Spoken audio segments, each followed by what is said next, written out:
Welcome back. Dan Ohlweiler is with me, and we are talking about something I think can be confusing to people. Okay. And I think the reason is that we're talking about the 529 college saving plans. Right. And I think the confusing part of plans like this is, what is the tax implications? What if I do it wrong? How can the money be used or not be used? Right. When can the child, after they get through college, how can they draw on this? Suppose they need the money quicker. Right. That's the confusing part. So welcome, by the way. Oh, good to be here. Yes. Nice sunny day today. Nice sunny day for now. For now, my yard needs to dry out. Yeah, yes, I think so. We need the rain, but it'd be nice to. My weeds are enjoying it. Yeah. Oh, tell me about it. Yes. Yeah, I've noticed that too. But it's kind of like people are familiar with HSA accounts, health savings accounts, where you can donate in the health savings account and then use that for any medical expenses or things like that. The 529 education plans are much like HSA, yet for college educations. Okay. And so parents or grandparents or anyone can contribute into a 529 plan in California. Okay. And the limit on that is $15,000 per person per year. Okay. A couple can donate $30,000. Okay. Okay. So even if it's to one account. To one account for one person. Okay. Okay. So got it. So it's kind of matches what the gift allowances are during the year. A husband and wife can just gift $30,000 to a child or whatever they want to do. This we're putting it into a 529 plan. Why would we do that? Well, if the child ends up going to college, all of the growth in that plan will accumulate tax-free. Okay. Okay, so if we put in $30,000, let's say, and it grows to $50,000 by the time the child goes to college, they can use that $50,000. They don't have to pay taxes on it as long as it's used for college expenses. Okay. Okay, so the problem with just gifting the money to the kids under the Uniform Gift to Minors Act or things like that is it's non-revocable.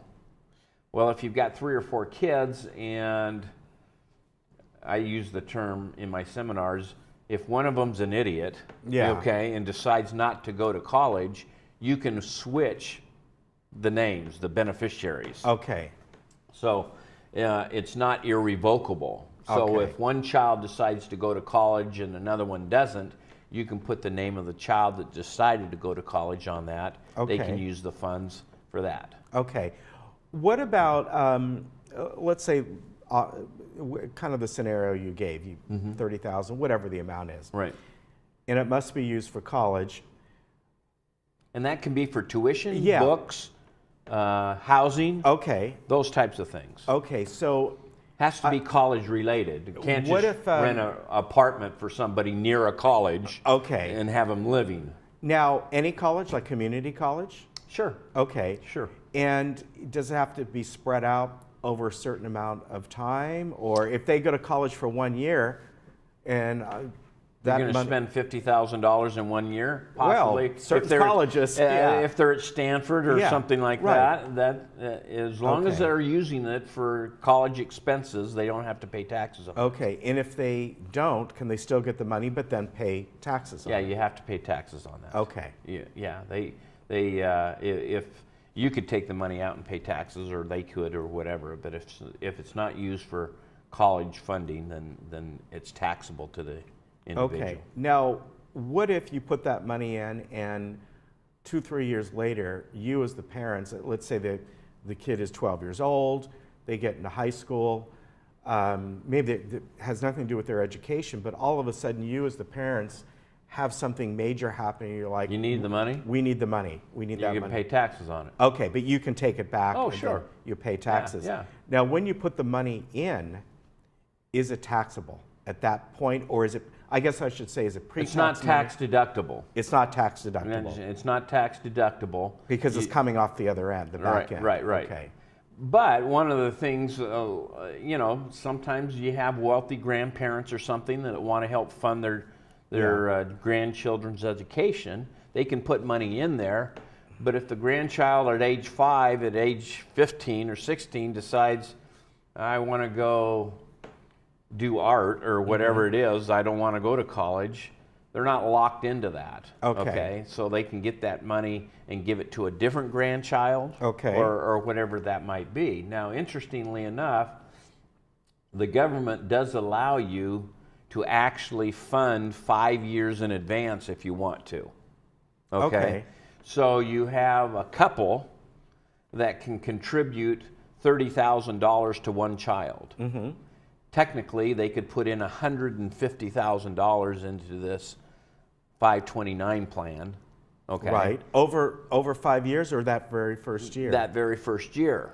They can put it in that year, but they can't give money to that child over the next 5 years because you've maxed out the gift amount. Right, but the advantage is you have if you have that kind of money, it's now growing. Right. Tax-free. Yeah. Right. Wow, interesting. And some kids, you know, might end up going to Stanford where it costs them $50,000, $75,000 a year, you know, whatever it might be. But if you put it in at age 5 and it can grow to $300,000 by the time they're 18, it might be worthwhile. And so there's opportunities there that, and not only that, can parents put in the money, grandparents could also add to that as well.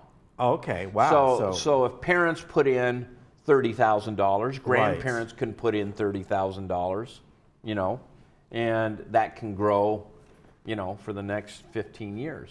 Now, what if the child, they graduate high school and they decide, hey, I definitely want to go to college, but I'm going to put it off for a couple of years. I want to travel. I want to do this. How long can that be held? Indefinitely? Yeah. Okay. Yeah. There's no time frame as to. I didn't know if it's like you got to use it within a they- certain amount of time. It's in that account, and as long as it's being used for college education, it's tax-free. Okay. Now, what about the investment part of this, where obviously you want something, you know, fairly safe. If you're looking at least I would. Yeah, you know, we have all spectrums. Let's grow this as fast as we can. Right. And when you do that, that adds some risk. like any investment. Like any investment. Okay. You know, but generally speaking, you're probably going to be in some type of balanced mutual fund or something like that. Okay. That kind of is not on the high side of the risk, but not in money market account. Yeah. You know, so there's some fluctuations, maybe not as much of an aggressive growth mutual fund might be, but a little bit more conservative than that. So it's an opportunity to say, hey, I want to do more than just sticking it in the bank earning 0.5% or 1%, but I don't want to be aggressive to where I'm going to end up losing the money either. Right. So there's some opportunities to do a little bit better than the bank, but you don't want to get too aggressive and end up having a stock market crash right before their 18th birthday and they're ready to go to college. Yeah. You know. I get that. I mean, there's, again, like with anything, if you started it later in their life, meaning they're just about ready to go into high school. You'd be surprised, Ken, how many people come in to talk to us about their investments and things, and many of them have 529 plans for grandchildren or whatever. You know, and so it's becoming much more popular as people understand that, hey, we want to give money to our grandkids for college education. This is a good way to do that and to build that on a tax-free basis rather than just giving it to them. Yeah. You know, so there's an opportunity to do some planning in that regard.